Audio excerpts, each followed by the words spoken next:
This is Lewis Hart for Boxing Social in association with Empire Fight Store, Forged Irish Stout, freebets.com. We're in Orlando. Big fight this weekend. Edgar Berlanga takes on Pody McCrory. A busy week for you, mate. You know, been here, there, and everywhere. But how's things, mate? How are we? Yeah, I'm good. We was in, I don't know where we were really. We were in Oaxaca, then we were in Edinburgh, then we were in Manchester, then we're back in Orlando, and then we're in New York for Haney Garcia press conference next week, and then back, and then we're in Saudi Arabia. So it's non-stop. I love this card, I really do. You know, I think Pody McCrory against Berlanga is a great fight. You've got Andy Cruz against Zamaripa, tough test, and I see him as one of the best fighters in the world already. And three brilliant fights as well. Yanquiel Rivera against Andy Dominguez, Puerto Rico against Mexico, Puerto Rico against Puerto Rico, Antonio Vargas against Jonathan Rodriguez, just beat Cal Yafai, and then Shakram Girsov against Cano. Eliminator for the welterweight championship. So a brilliant card top to bottom, and I think it's a tough fight for Edgar Berlanga. You know, your boys and Coleman, all those guys, they really fancy Pody McCrory to do the business, and he's a huge puncher. We'll talk about Andy Cruz there. We always know when Andy Cruz gets brought up, Keyshawn Davis gets brought up. There was a great video from Matchroom yesterday of Keyshawn, I can't remember what outlet it was, but talking about sort of Andy having to learn about the pro game. He's still got, and he shouldn't even be calling his name. And Keyshawn doesn't need to fight Andy, and he just simply responded like his son. Great clipping, but I suppose taking away from what Keyshawn said there, what did you make of his comment saying that he's still got to learn the pro game in a sense, and he's not? He's absolutely destroying the opposition. That Keyshawn, you know, Keyshawn is a great fighter, great personality, great for the sport.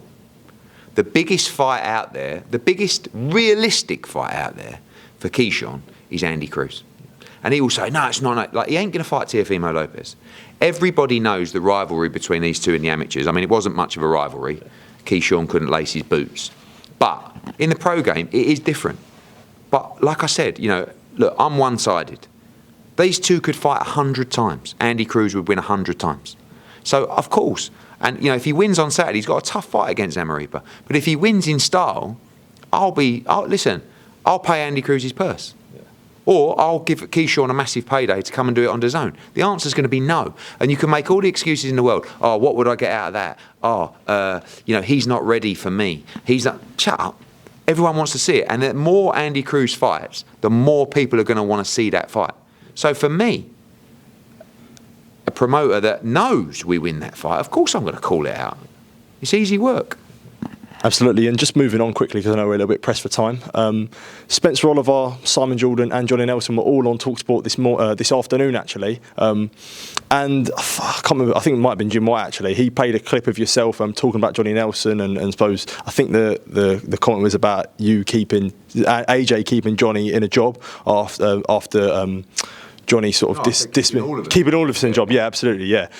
Johnny responded to that and sort of talked about the risk and reward not being worthy enough for AJ to take. And then Simon Jordan also said that he called it a bloody embarrassment. And he further said, Simon Jordan further said about the pinnacle of, criticised the pinnacle of heavyweight boxing, fighting a novice pro. Sort of this criticism and everything that comes with it. What do you really make of that from Johnny and Simon as well? Simon Jordan, Spencer Oliver and Johnny Nelson. You're not really going to be thinking you're going to get too much positive out of that. I mean, three of the biggest haters you could ever imagine. But at the same time, this is the guy that just, I think, beat Tyson Fury. I mean, dropped Tyson Fury. I think beat him on points. If not, you could say it was a draw, or you could give Tyson Fury the fight by 1 round. And AJ is fighting this guy. It's a very dangerous fight. It's a huge amount of money. He's done everything in the sport. What do you honestly think that Johnny Nelson, if he had an opportunity like this, wouldn't be grabbing it with both hands? Do you think that Spencer Oliver ever got an opportunity like this? They wouldn't grab it with both hands. Instead, they're sitting there behind a desk. I mean, Simon Jordan, how he can criticise any fighters, I don't know. But without criticism, there's no ratings. Yeah. So they have to say controversial stuff. And by the way, I do agree with Johnny Nelson in a sense of the risk reward is quite true. The reward actually is fighting for the undisputed championship. Because we've already been told by His Excellency that if we win this fight, we will fight for the undisputed championship of the world.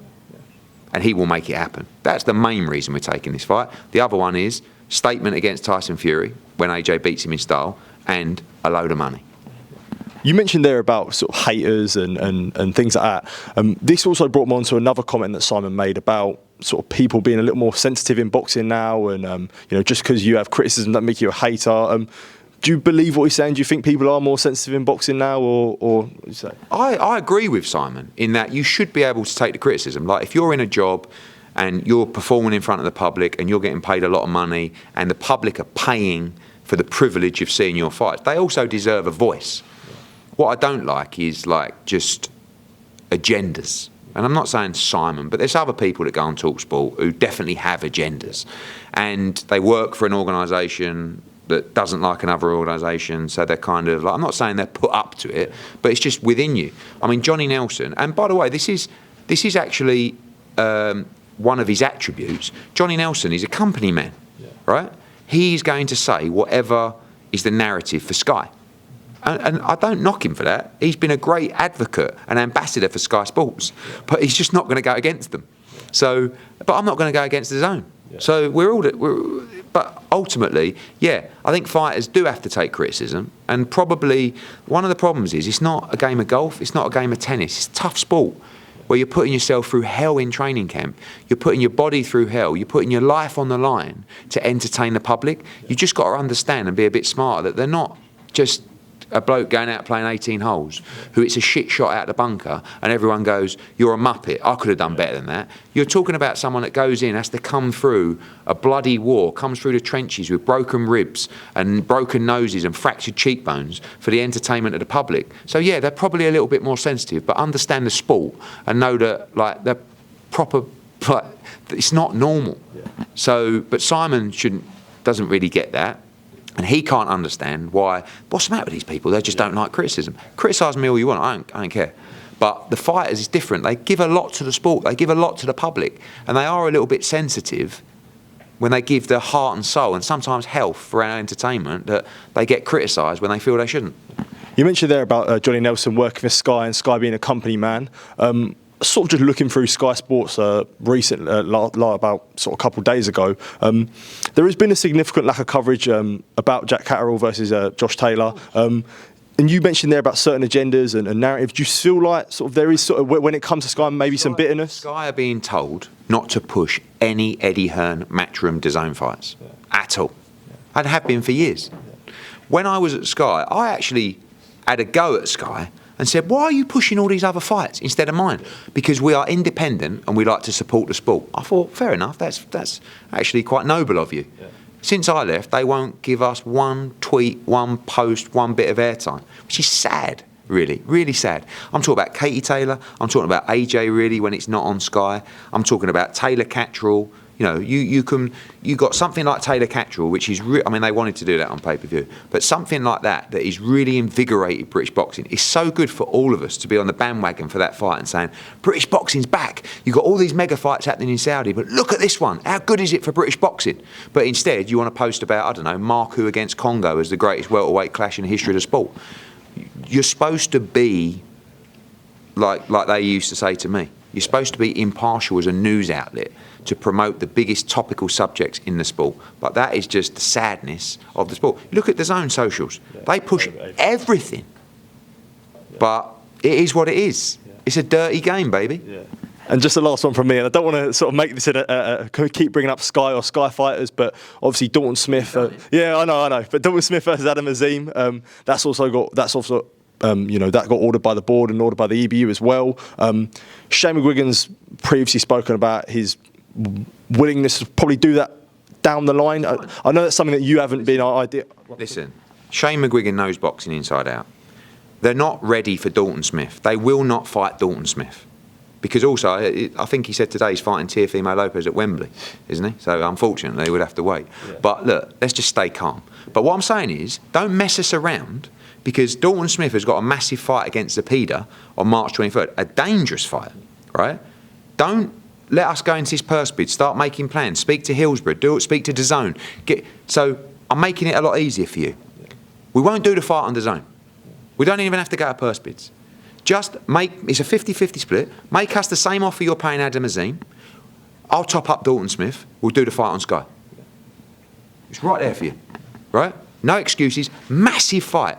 Boxer can promote it, it can be on Sky. I don't know, I won't even go. Just give me a ticket in the stands, I'll watch it from there.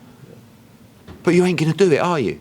But don't mess us around. Pull out the fight now if you're going to pull out, because it will get embarrassing for you. You're calling out Teofimo Lopez at Wembley Stadium on pay-per-view, and you won't fight Dalton Smith, because they know how good Dalton Smith is. But before it gets embarrassing, make your move. Absolutely, Eddie. Just wanted to say thank you for taking time to speak to me. I do have sort of a last cheeky one for me. We are on Boxing Social, and obviously recent news of Charlie Parsons leaving. Are you missing him? Absolutely not.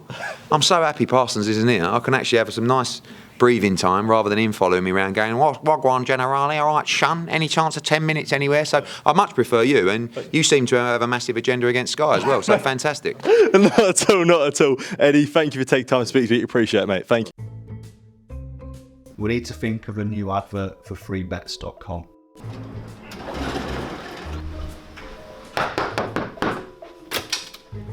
Get your best betting offers from freebets.com. Yeah, that'll do. The following deals are now live.